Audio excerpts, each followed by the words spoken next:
Ating pumuksan ang ating mga Biblia sa aklat ng unang Pedro at tayo po yung lalapit na sa pagwawakas ng ating exposition sa First Peter. And let's read once again First Peter chapter 5 at kalahati ng from verse half of the verse 5, 5b up to verse 11. First Peter chapter 5b to verse 11. Ito po ang sinasabi. At kayong lahat ay magsuot ng kapakumbabaan sa inyong pakikitungo sa isa't isa sapagkat ang Diyos ay sumasalungat sa mga palalo, ngunit nagbibigay ng biyaya sa mga mapagpakumbaba. Kaya't kayo magpakumbaba sa ilalim ng makapangyarihang kamay ng Diyos upang kayo kanyang itaas sa taktang panahon.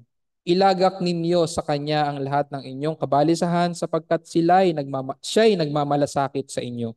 Magpakatino kayo, magbantay kayo. Ang dyablo na inyong kaaway ay tulad ng leyong gumagala at umuungal na humahanap ng kanyang malalapa.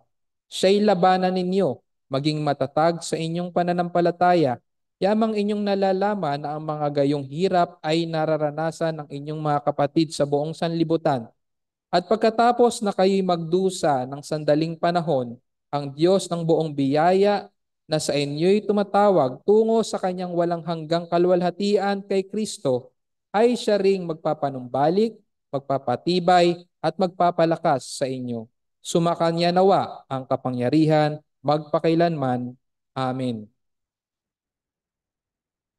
Kung kayo po ay tatanungin, kung bigyan natin ng pangalan ng ating Diyos na base sa ating mga experience, no?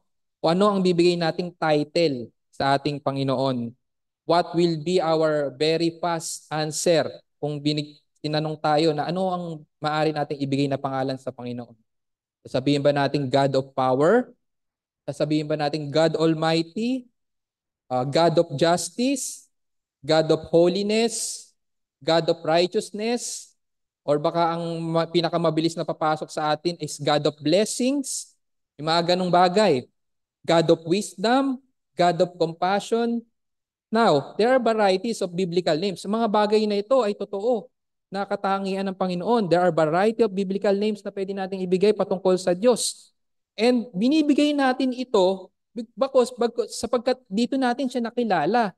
At ito ang kanyang mga attributes. Pag sinabing attributes, ito yung kanyang mga karakter na nabasa natin mismo sa kanyang salita. And today, we have a beautiful benediction na narinig bago tayo as we reach the near end ng ating exposition sa first epistle ni Apostle Peter. Salamat sa Diyos, no? Sinusustain niya tayo simula hanggang sa mga oras na to, no? Merong magandang wonderful, beautiful benediction na iniwan sa atin at mababasa natin yan sa verse 10 to 11. Ito ang sabi, let me read to you in English. Ito ang ating focus sa pag-aaral, no? After you have suffered for a little while, the God of all grace, who called you to His eternal glory in Christ, will Himself perfect, confirm, strengthen, and establish you. To Him be dominion forever and ever. Amen. So this is a very beautiful benediction na ibigay ni Apostle Peter.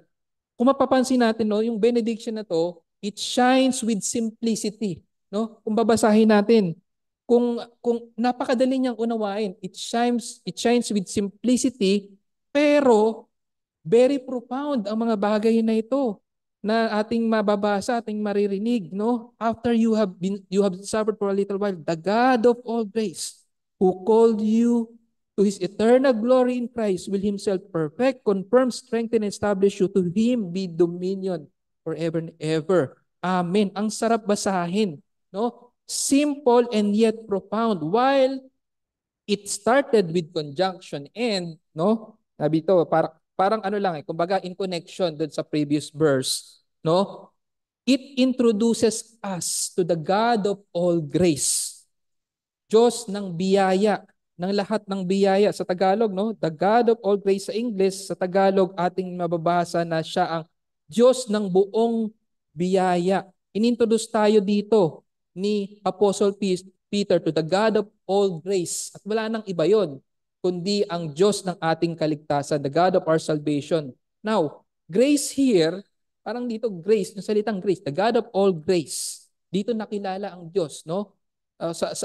Introduced to us God who is gracious. Now, grace, no? This term, no? This is an attribute of God, no? This is an amazing attribute of God. Well known ang God, ang Diyos sa attribute na to, grace, no? Lalong-lalo na sa mga mananampalataya. Sapagkat alam ng lahat ng mga mananampalataya na ang mananampalataya ay naligtas sa pamamagitan lamang ng biyaya, no? Ito nga yung mababasa natin, Ephesians chapter 2, verse 8, very popular sa mga mananampalataya. Ephesians 2:8, for by grace you have been saved through faith, and that not of yourselves, it is the gift of God, not as a result of works, so that no one may boast. So believers are well acquainted or oriented to this name of God or attribute of God as the God of grace. Believers also know much of grace, especially yung mga Reformed circle, no? Because the doctrine of grace, because of the doctrine of grace. Yan ang mga although yung doctrine of grace medyo nagiging controversial among the other Christian groups at maraming hindi sumasang-ayon dito. But today, hindi natin pag-uusapan yon. But I want us to focus today to this name attributes of God, the God of all grace na inintroduce sa atin ni Apostle Peter. And I want us to focus on this, no? When Peter wrote this epistle, no? Yung tong sulat na to, ang nasa isip niya ay yung mga mananampalataya na nagdaranas ng mga paghihirap. Ito yung background. Hindi tayo pwedeng humiwalay sa background na yon. Na sa pagsulat ni Apostle Peter dito, ang kanyang ina-address ay yung mga mananampalataya na nagdadanas ng mga iba't ibang klaseng pagsubok. And with the inspiration of the Holy Spirit, ang nais ni Apostle Peter is to encourage these believers, to comfort those suffering believers of Asia Minor.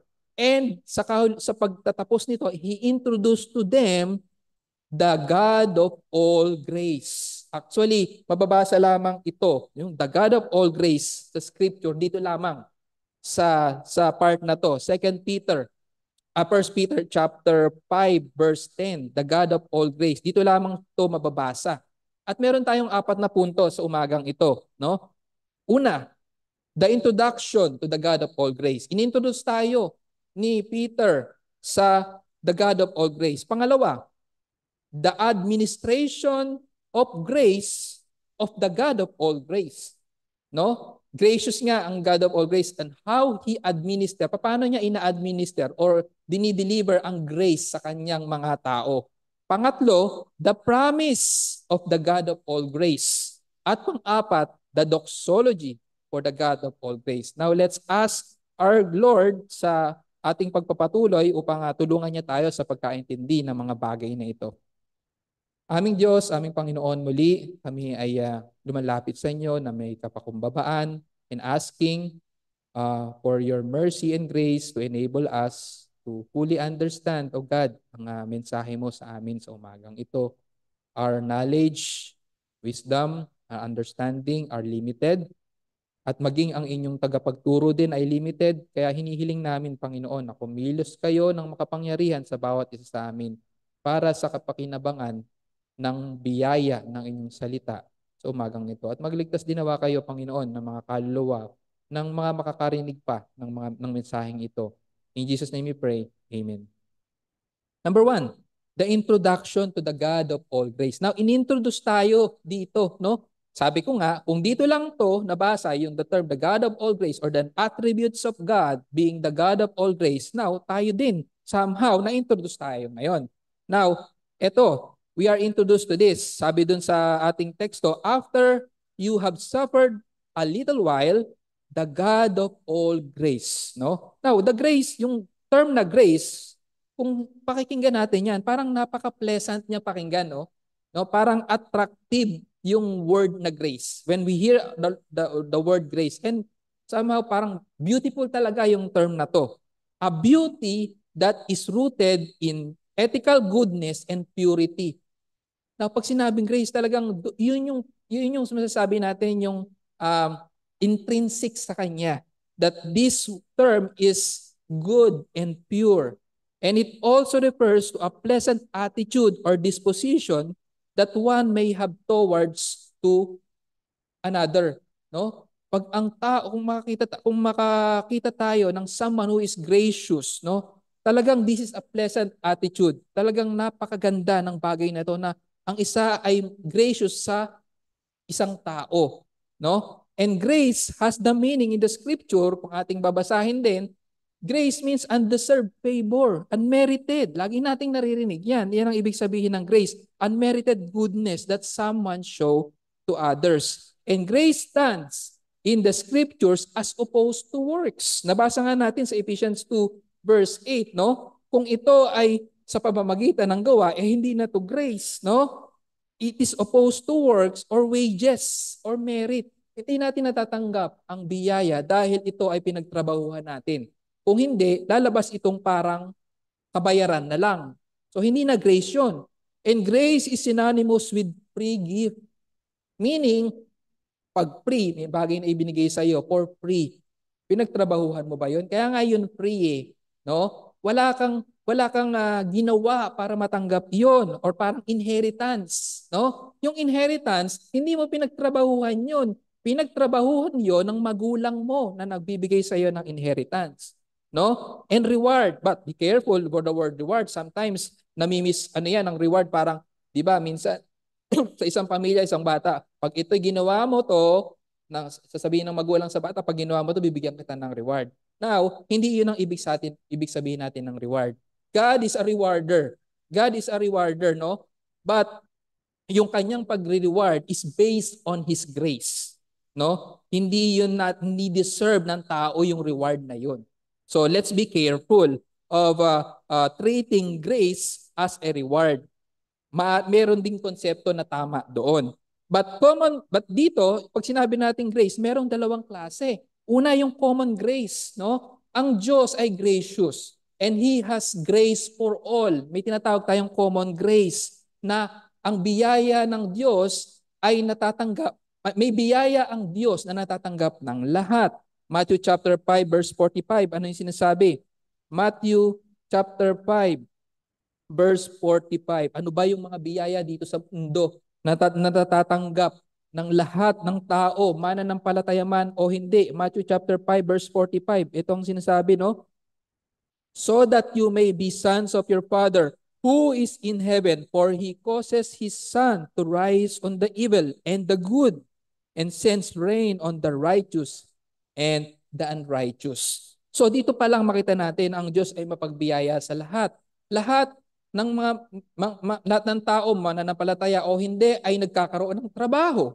Di ba? Ang lahat ng tao, mananampalataya o hindi, nagkakaroon ng pagkakataon na magkabahay, no? So, wag nating ding sasabihin na ang taong ito ay marangya ang buhay, maayos ang buhay.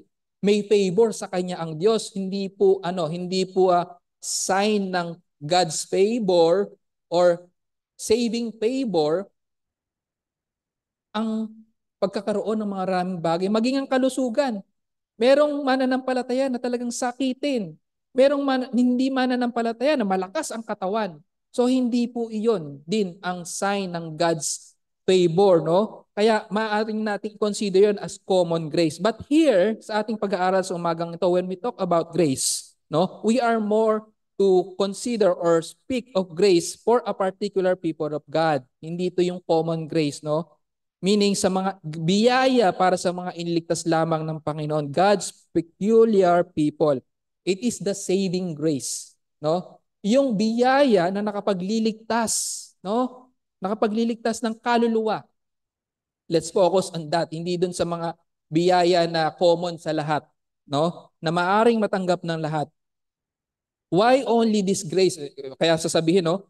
Tatanungin natin, ako, ba't yung pag-aaral natin ay patungkol lamang sa mga biyaya para sa mga mananampalataya lamang? Why this grace is only for selected people? Yung sinasabing saving grace. Bakit para sa mga selected people lang yon? Now, it is because the grace of God is sovereignly determined. Ibig sabihin, ang patungkol sa biyayang ito ng pagliligtas, ito ay sovereignly determined. Walang nagdikta sa Diyos kung sino ang bibigyan niya ng kaligtasan. Tandaan natin yan. Ang kaligtasan, walang magdidikta sa Diyos kung sino ang kanyang ililigtas at sino ang hindi maliligtas. Now, Paul writes in Ephesians chapter 2 verse 8, binasa na natin kanina, "For by grace are ye saved," meaning you are saved without any merit. No? Wala tayong nagawa or maaring makatangian para iligtas tayo ng Diyos. You do not deserve to be saved. No? Sa mga mananampalataya, let it be rooted in our minds that we don't have any merit or don't have any character to deserve salvation. No? No, wala tayong we don't deserve salvation at all. But tayo ay naligtas. Tayo ay naligtas. Even we don't deserve it, tayo ay naligtas. Now, ang point, in contrast with the intrinsic character of grace, na pleasant ito, attractive ito, beautiful ito, at sa ating pagkakaunawa, this is unmerited favor na hindi dahil sa ating mga gawa, the God of all grace na inintroduce sa atin dito sa umagang ito, gave it, that grace, no? He gave it to the unpleasant, unattractive, ethically ugly, and impure sinner's life. Nakita natin, yung pinaka-intrinsic na character ng grace, ibinigay niya yon sa kabaliktaran ng karakter ng taong kanyang iniligtas. We are unpleasant. Hindi tayo kaligtas-ligtas. Walang bagay na mabuti sa atin para iligtas tayo ng Diyos, no? He gave it, no? Those people, those recipients of grace, they receive it without any reason to deserve it. That's grace, no? Yan ang ibinigay ng the God of all grace. We are sinful. We have forfeited every right to the favor and blessing of God. Nawa tumatakta to sa atin, sa ating mga puso't isipan, ang biyaya ng Panginoon. Hindi tayo karapat-dapat na nawala sa atin yung every right to the favor and blessing of God. We deserve only to be separated from God forever.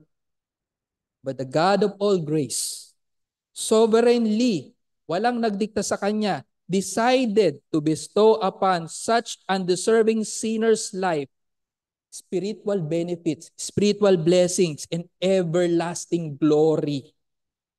And God decides to give the undeserving, the very opposite of what they deserve.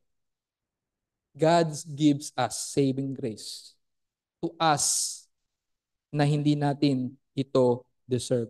Now, beware, no? Kaya tayo, mananampalataya, no? Beware. Mag-ingat tayo na mag-attempt tayo to change grace into works, no? No? Mag-iingat tayo, minsan nahuhulog talaga even sa Book of Galatians, makita natin na ni-refute yan ni Apostle Paul na ito yung ito yung tema ng Galatians no? Nandun yung panganib na ang mga iniligtas ng Diyos daw sa biyaya ng Diyos sa true grace ay nandun sa panganib na isipin nila na sila ay naligtas sa pamamagitan ng gawa. Beware, no?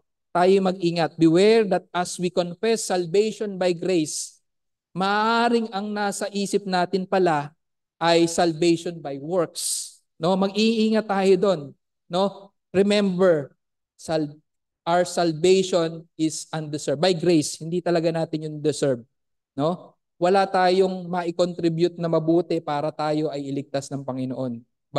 And yet, niligtas niya tayo. Romans chapter 11 verse 6. Romans chapter 11 verse 6. Ang sabi dito, no? Romans 11 verse 6, no? But if it is by grace, it is no longer on the basis of works. Otherwise, grace is no longer grace. Now, let me explain to you yung umbrella ng grace, no? Yung good works. Kaya nga talaga ang good works kahit kailan hindi makapagliligtas, no? Kailanman ang good works ay hindi magiging over grace, no? Sa umbrella, no? sa umbrella. Bagkus, no? Sapagkat kung ang grace ay nasa umbrella ng works, hindi na yan grace, no? Ituturing na natin yung reward or wage pala, bayad, no? Kung tayo ay naligtas sa pamamagitan ng gawa, hindi na nga yan grace. Ngunit ang good works, let me explain to you once again, yung good works natin, maaring sabihin natin, ang tao na naligtas by grace ay makakagawa ng mabuti because that doing of good works is under the umbrella of grace. Sa biyaya lang din tayo ng Diyos. Kaya tayo nakakagawa ng mabuti after tayo maligtas sa pamamagitan ng biyaya. No? Sana naging malinaw sa atin yan. And number 2, yung grace na ito, no? Papaano ina-administer o papaano dinideliver ng Diyos sa kanyang mga iniligtas, no? Papaano to na-deliver? Papaano ang administration of grace of the God of all grace? Sa ating teksto, basahin natin, no? Sabi dito, after you have suffered for a little while, the God of all grace, papaano niyan binigay ang grace? Who called you? Who called you to His eternal glory in Christ? No? Who called you to His eternal glory in Christ? Now, how did God administer this grace to the undeserving sinners? By calling us into His eternal glory in Christ, no? Sa pamamagitan ng pagtawag sa atin sa kanyang eternal glory in Christ Jesus. Now, the term call dito, no, yung calling, yung call is not merely an invitation. Oy, meron kaming handaan, punta ka dito, no? Meron kaming party, punta ka dito. Or may pabinyag dito, punta ka dito, no? Hindi lang siya invitation to which a person can accept or reject. Pag sinabing call, no? O, nakita natin sana, hindi siya patulad lang ng invitation na pwedeng i-reject. It is a divine summon. Divine summon, di ba? Or a royal command, no? Di ba? Minsan merong ngayon nowadays madalas tayong nakakarinig ng mga sa Senado, no, na hearing, may sabi silang meron silang sinasabing term na summon, parang pinapatawag, no? Alam mo, pag pinatawag ka ng Senado, ibig sabihin, or parang tinatawag ka ng korte, no? May ano yon, may bearing yon. Hindi mo yun dapat baliwalain, no? Lalong-lalo na sa panahon ng isang kung ikaw ay nandoon under sa type of government na monarchy, pag ikaw pinatawag ng hari, hindi mo maaring tanggihan yun, no? Kapag utos ng hari, hindi mababali.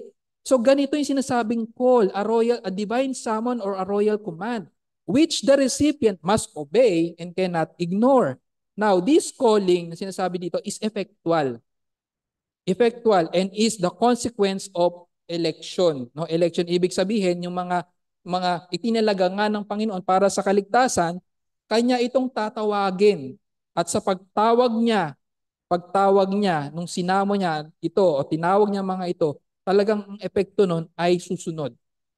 They must obey and they cannot ignore, no? They must be obedient, no? And notice that Peter adds the name of Christ, no? Dito sa ating teksto, who called you to His eternal glory in Christ, no? Hindi lamang to parang accessory, no? Yung pagdagdag ng pangalan ng Panginoong Jesucristo. He adds the name of Christ when he says, the God called the recipients of His letter to His eternal glory. That is, God is calling people effectively in Christ. Sa pamamagitan ng Panginoong Jesucristo, God has chosen them in Christ. Naalala natin, binasa natin kanina sa ating pagsisimula, Ephesians chapter 1 verse 4, no? Ephesians chapter 1 verse 4 sa ating worship call, no? Ayon sa pagkapili niya sa atin, kanya bago itinatag ang sanglibutan upang tayo maging banal at walang dungis sa harapan niya sa pag-ibig. Ay verse 3, purihin nawa ang Diyos at Ama ng ating Panginoong Jesucristo na siyang nagpala sa atin kay Kristo ng bawat pagpapalang espiritual sa kalangitan. So ang pagtawag ng Diyos sa kanyang mga tao ay sa pamamagitan ni Kristo. Hindi yun maihihiwalay. Our calling is effectively in Christ. Now, all the grace, no? All the grace, the beauty and attractiveness, the truth that belongs to God is in the man Jesus Christ, no? Christ Jesus. At yung fullness of the Godhead dwells in Christ bodily. And because Christ dwells in us, sa kanyang mga iniligtas, Christ dwells sa kanyang mga iniligtas, and we in Him, no? Christ dwell in us, and we dwell in Him. As believers, the glory of God in Christ is ours. No? The glory of God in Christ is ours, and it is in us. No? This is sinasabing eternal glory. We have the glory of God in us in Christ, no? And we have and shall never lose that glory. Kaya nga sa ating teksto, no, tinawag siyang eternal glory, no? Nung tayo ay iniligtas ng Diyos kay Kristo, that glory of God in Christ ay nanatili sa atin. Kaya nga tinawag siyang eternal glory. Simula nang tayo ay iniligtas, nando na ang kaluwalhatian na yon sa atin, no? Nando na yon sa in principle, tayo ay possessor of that glory, and one day that glory will be fully revealed. Finally, one day that glory will be fully revealed in perfection. No? Kaya masasabi natin that this glory in Christ is eternal. Now, here is what makes the difference in believing that the grace of God is resistible or irresistible. Yan nga yung sa doctrines of grace. No? Sinasabi ko naging controversial ang doctrines of grace or ang pagkaunawa sa biyaya ng Diyos. Now, if the calling, yung sinasabi natin yung calling na hindi raw sa ating mga reform belief na hindi talaga ito pwedeng kumbaga yung pagtawag ng Panginoon ay hindi mo mare-reject, no? Kaya nga ito effectual, no? If the calling that comes through Christ and His gospel is resistible, na pwede mo raw palang i-reject. Kung tinatawag ako ng Panginoon, nasa sa akin yun. Nasa sa akin yun kung tatanggapin ko ang Diyos o hindi. Desisyon ko yun. Resistible daw yung biyaya ng Diyos. Then, it is weak and uncertain. No? Kung ganun ang paniniwala natin, na dahil sa atin, desisyon, tayo ay naligtas. Sabi, ina-claim ng mga hindi naniniwala na ang biyaya ng Panginoon ay irresistible. Inaano naman nila ina-acknowledge naman nila yung grace. Pero sa concept na yon, yung grace na kanilang inacknowledge ay weak. Because that grace can be resisted sa kanilang paniniwala. Dahil ang kanilang pagkaligtas ay naging base sa kanilang desisyon, no? Naging base sa kanilang sariling desisyon, no? Well, that's a weak and uncertain, no? And maybe compared to an invitation. Sabi nga kanina, hinaan natin invitation na weak, kumaga invitation na pwedeng i-reject or i-accept, no?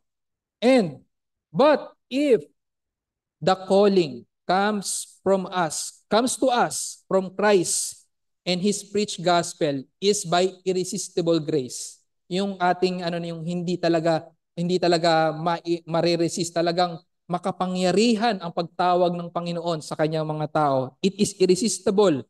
Then it is powerful. No? It is powerful. And sure, no? Ang pagliligtas ng Panginoon, mga kapatid, no? Mga kaibigan, ito ay sure. Kung ang Panginoon ay nagplano ng pagliligtas, ito ay mangyayari. No? It is powerful. He saved His people by grace, and it is a powerful saving, and it is sure, and can only be compared to a divine summon and a royal command. Ang tawag or ang utos ng hari ay hindi mababali. Now, sa pangatlong punto, no, ano ba ang pinangako nitong the God of all grace sa ating teksto, no? Basahin natin muli, verse 10. After you have suffered for a little while, the God of all grace who called you to His eternal glory in Christ will Himself perfect, confirm, strengthen, and establish you. Ito yung mga kikita nating mga pangako ng the God of all grace will Himself restore, confirm, strengthen, and establish you. Now, you have been called, kapatid, you have been called by God, by the God of all grace, savingly, out of darkness into marvelous light. Totoo ba ito sa iyo? Have you been called nga ba by the God of all grace out of darkness into his marvelous light? And if so, that calling results in suffering for you. Ito nga yung ano eh. Ito nga yung in connection nga to sa ating mga previous na pag-aaral at sa tema ng ating pag-aaral dito sa 1 Peter. All throughout the 1 Peter na ang konteksto ay ina-address or ini-encourage ang mga tunay na mananampalataya na dahil sa kanilang pagsunod kay Kristo ay naghumarap sa iba't ibang klase ng pagsubok dito sa makasalanang mundo na ito na talagang oppose sa salita ng Diyos. The God of all grace now then promise the suffering saints, no? As we face many temptation and afflictions in this life, that after He has caused us to suffer for a little while, dito may nabanggit no? Sa ano? At pagkatapos na kayo'y magdusa ng sandaling panahon, no? Now, yung nabanggit ito yung pagdudusa ng sandaling panahon. Now, ano bang ibig sabihin ng sandaling panahon, no? Yun dito, nasabi yung na-mention yung length of time to compare not in the length of time in this present age, no? Hindi po. Naiisipin natin na yung pagdudusa natin na may katapusan din naman. Siguro next year hindi na ako mahihirapan, no? Siguro next year magiging maayos na yung buhay ko. Siguro next year magiging mawawala na yung mga nagpapasakit ng loob ko. No, hindi po. Yung sinasabi dito, after you have suffered for a little while, it is in comparison, yung a little while dito is any length of time of suffering is short comparing to eternity. No? When we think about eternity, any length of time at this present age is incomparable to eternity. Kahit sabi mo pang 1,000 years kang mabuhay, and in that 1,000 years, you will experience sufferings. Simula nung ikaw ay pinanganak hanggang sa mamatay, that is incomparable to the eternity, the length of time of eternity. No? Yan ang sinasabi ng Panginoon. Kaya nga hindi talaga natin dapat talaga ipinapromise, no? Na ang buhay ng Kristiyano ay magiging masayang tunay, no? Hindi yan ang ating pangangaral. Sapagkat the moment that you become a follower of Christ, doon na nagsisimula. Usually talaga doon mo na nakikita ang kahirapan ng buhay ng pagsunod kay Kristo. Talagang mahirap. We will experience trials and tribulation. But take heart, sabi natin Panginoong Jesucristo, I have overcome the world. Ganyan ang kanyang promise, no? At eto nga, dagdag pa sa atin, He promised us, after we have suffered for a little while, He promises us to make us perfect. No? Perfect. Who are imperfect. Gusto ng Diyos na tayo maging perfect sapagkat tayo imperfect. At He wants to finish us, to furnish, ibig sabihin, kumpletuhin tayo. Sapagkat incomplete tayo sa panahon ngayon. Iyan ang gusto ng Panginoon. Philippians chapter 1, verse 6. Papaano kumikilos ang Panginoon sa kanyang mga tao, no? No? Philippians chapter 1, verse 6. This is a very familiar passage, verse sa atin din, no? For I am confident of this very thing, that He, ang Diyos, who began a good work in you, will perfect it until the day of Christ Jesus.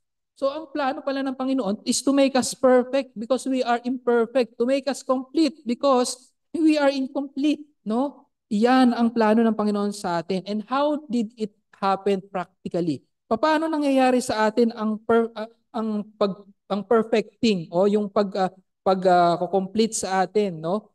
Paul, sabi dito si Paul sa Galatians chapter 6 verse 1, Paul urges Christian brothers and sisters to restore gently a person who has fallen into sin. Mga kaibigan, mga kapatid, are one of the characteristic of our imperfection is because we are sinners. We still fall in sin. Nagkakasala pa rin tayo. Kaya nga ang exhortation ni Apostle Paul sa Galatians chapter 6 verse 1 is to restore, no? Fallen brothers and sisters. Galatians chapter 6 verse 1. Sabi dito, brethren, even if anyone is caught in any trespass, you who are spiritual, restore such a one in a spirit of gentleness, each one looking to yourself, and so that you too will not be tempted. So, it happens like that. Practically, nangyayari yung restoration, yung pagpa-perfect sa atin, complete sa atin ng Diyos sa pamamagitan ng ating mga kapwa mananampalataya din. Ginagamit yun ng Diyos. And all these hardships sa mga mananampalataya, yung mga bagay na ito, mga pagsubok na ating naranasan, which we are called upon nung tayo ay naging tagasunod na ni Kristo to endure, are the tools of God. Pamamaraan to ng Diyos to accomplish perfection sa atin para tayo ay lalo pang mapanatili upang tayo, in Tagalog sa ating translation, no? Sa ating translation, upang, no, tayo ay mapanumbalik, no? Pag sinabing mapanumbalik, no, maibalik tayo sa dati nating kalagayan. We are fallen man, no? We are fallen man after the fall. Now, ang gusto ng Diyos ay mapanumbalik tayo sa ating kalagayan. Perfect in perfection, perfected, no? And all this, dito nga sa hardship na to, sana makita nga natin na ginagamit nga ng Diyos para sa ating pagbabago, pagpapanumbalik. Hardship must be seen as manifestation of the grace of God to His children. And God promises sa atin, mga mananampalataya, to perfect each saint by establishing, strengthening, settling him in the faith no matter what the hardship or opposition. Ito pa yung mga kasunod na na mga promises, no? Hindi lang dun sa mapanumbalik. Here mapapansin natin yung tatlo pang mga words dito na sinabi, yung He himself will confirm, strengthen, and establish. Nauna yung perfect na discuss na natin. Confirm, strengthen, and establish. Meron pang tatlo. Now, sa other translation, no, like the NIV, it appears like na parang mga adjective yung mga words na to, no? Ginamit sa NIV, ginamit yung to make us strong, firm, and steadfast. And those are adjectives na nagdi-describe sa subject, di ba? Yun yung like the use of adjective. Now, sa other translation at maging sa original text na Greek, no? Ito ay verb. Verb, ibig sabihin action word. Kung ito ay action word, merong gumawa nito. Merong gumawa ng mga action na ito, no? Yung sinabing to confirm you, to strengthen you, to establish you, lahat 'to ay mga action word, no? At sino ang gumawa nito?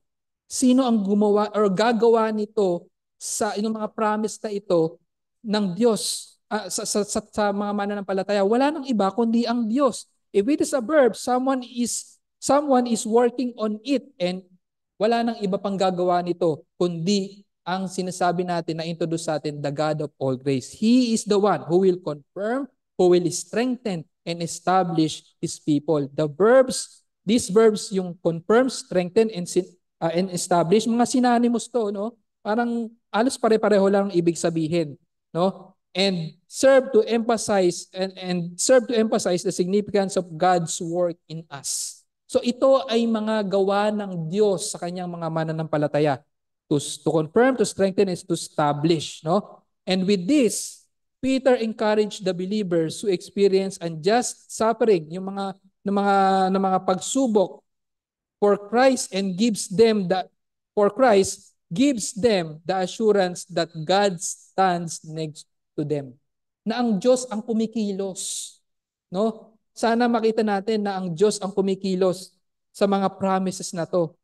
Na makita natin ang kahalagahan nun. Notice that if the writer used the verb form in Greek, no? Kung ginamit niya ang verb to these promises, we must give the acclamation or the praise or ang pagluluwalhati to the one who accomplishes all this more than what we become, no? Kung tayo ay ang promise ay magiging strong, ito yung mga bagay na magiging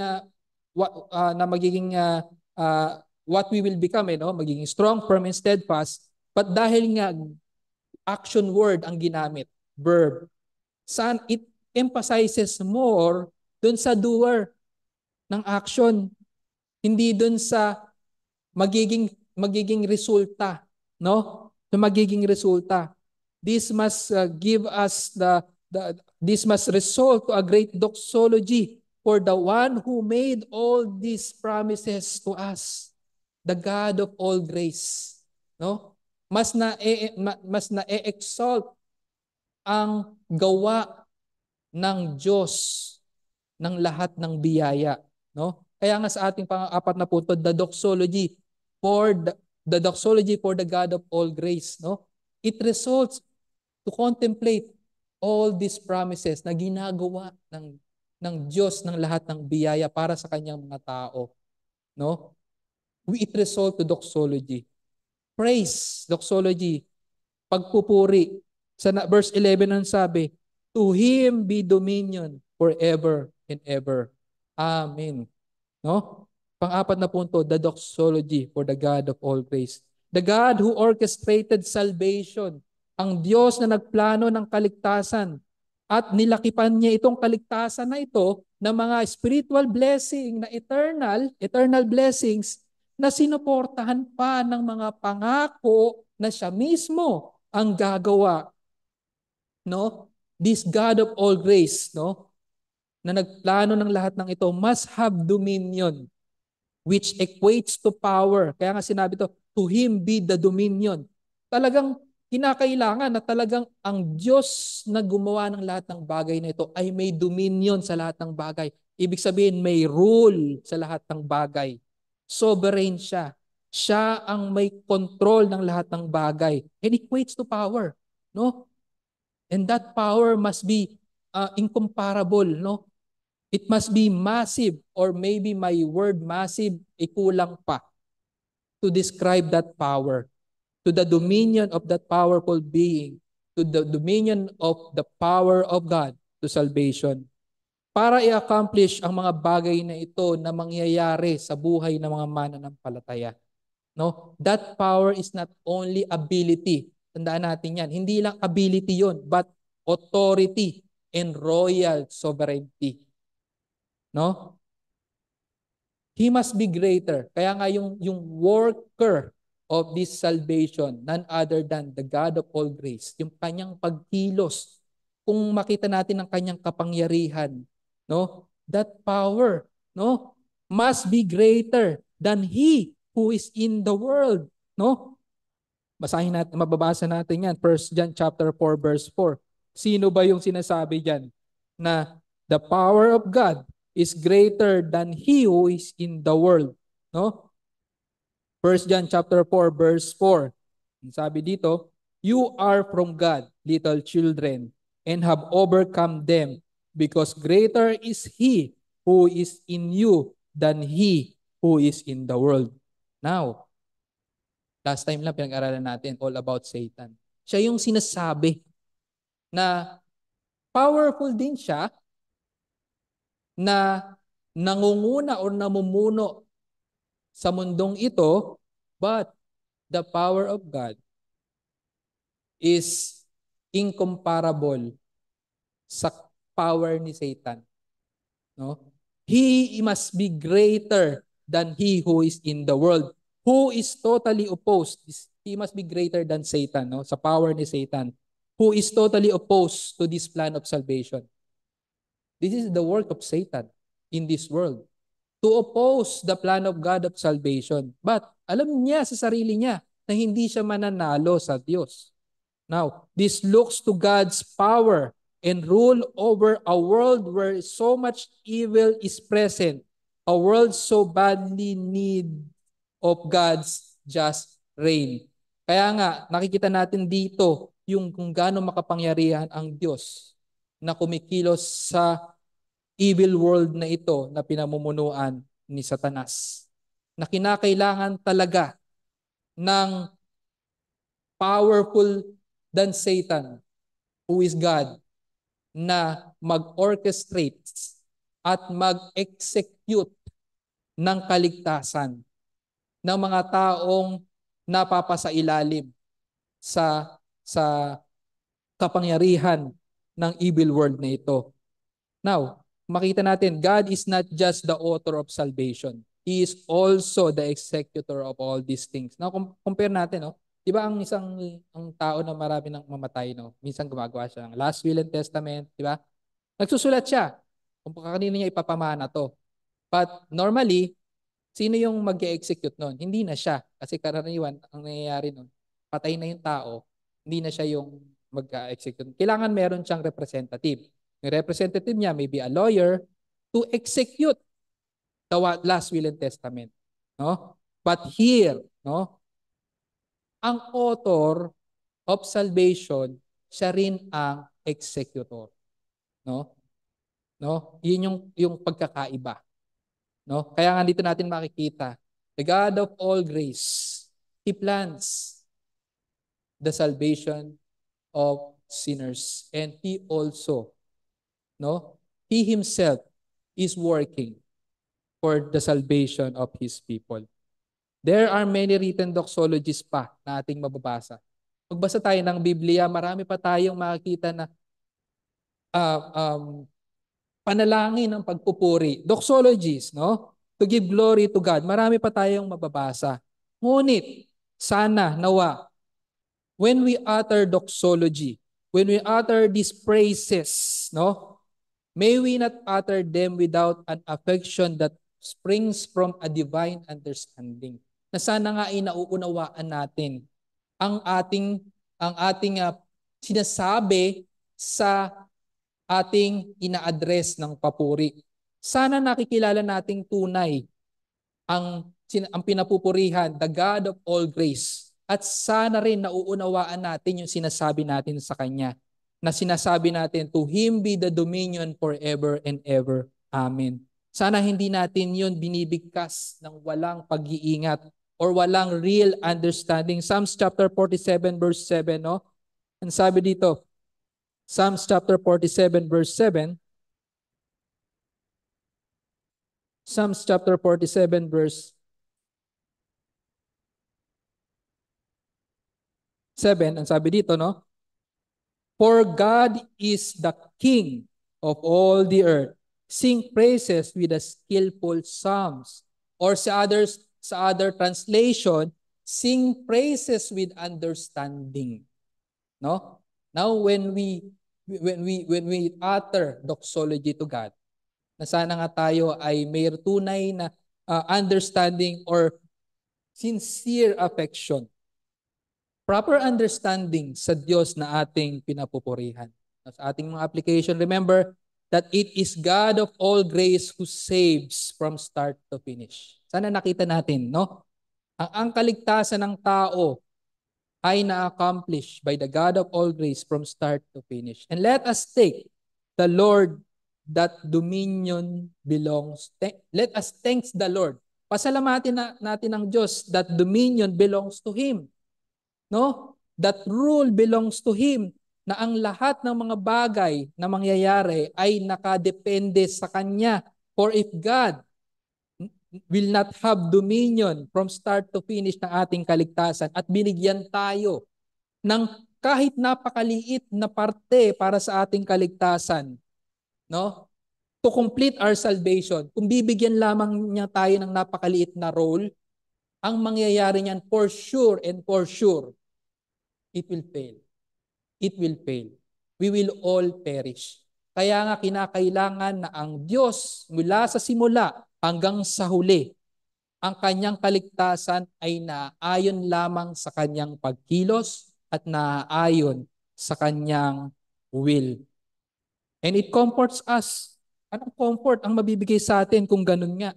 Na ang kaligtasan ay sa pamamagitan ng pagkilos ng Diyos simula sa simula hanggang sa huli. Anong comfort ang mabibigay sa atin nun? No? It comforts us to Him, the God of all grace, saving men only by grace, no? And He administers grace by effectually calling His people. Now, let's give an example. Bilang mga mananampalataya, bilang mananampalataya na may anak, bilang mga magulang, no? We can rest to God about the salvation of our children. Kung meron tayong mga anak na pinapanalangin or kapatid na pinapanalangin, magulang na pinapanalangin, fervent prayer natin yan. Yung kaligtasan nila, no? And we can rest on this promise of salvation that God is in yung dominion ng kaligtasan ay nasa Diyos lamang, no? We can rest on that truth, no? That salvation doesn't rely on our performance. Kung sa mga sa mga Christian na parents, it doesn't rely on biblical parenting only. Although it is commanded, no, sa mga mananampalataya to apply biblical parenting, but the salvation of our children doesn't rely solely on that. It will never be, no? It is a command to us, but their salvation doesn't rely on that. It doesn't rely on our performance being a biblical husband or biblical wife para sa kaligtasan ng ating mga spouses. No, it's not. It's not through our performance. Kaya maliligtas ang mga taong ipinapanalangin natin.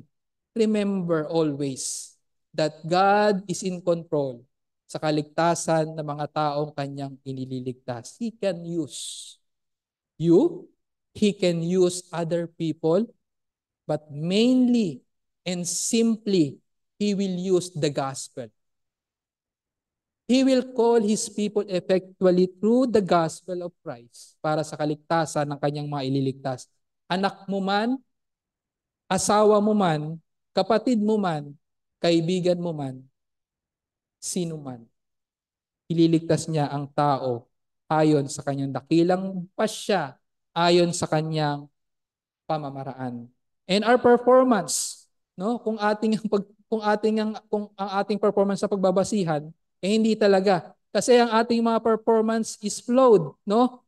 May mga talagang our performance which is more flawed than we think, no? Than we admit, doesn't save our children. It will not save our children, yung mga performance natin.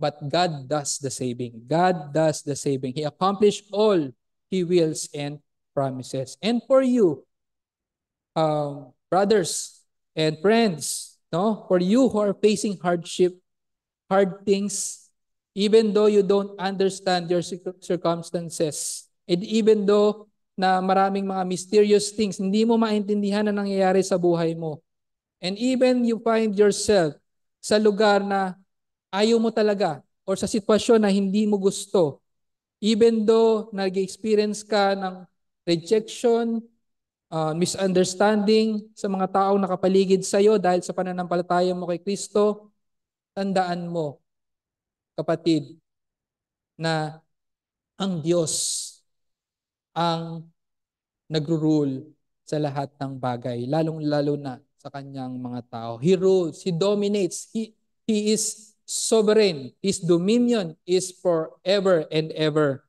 He really does. No? And He rules for your sake, brothers and sisters. And because of that, you can get up in the morning even though you're facing tough things. You can have rest in your heart and you can live with courage and hope. You can sleep at night even though there are things going in your life that are bigger than you because your hope is not in your control. It is in the control of the God of all grace. No? Nasa Kanya ang control. Wala sa atin. Yung strength natin sa araw-araw para humarap sa mga bagay na mabibigat na probidensya, yung strength wala rin sa atin. It is in the God of all grace. Kaya hinihiling natin yun sa Kanya araw-araw. Yung wisdom na kinakailangan natin, wala sa atin din yun. Hinihiling natin yon sa the God of all grace sa araw-araw. Kaya meron tayong kapanatagan sa mga bagay na ito. Nasa sa Kanya lamang ang ating pag-asa. His dominion and power is forever and ever. Amen.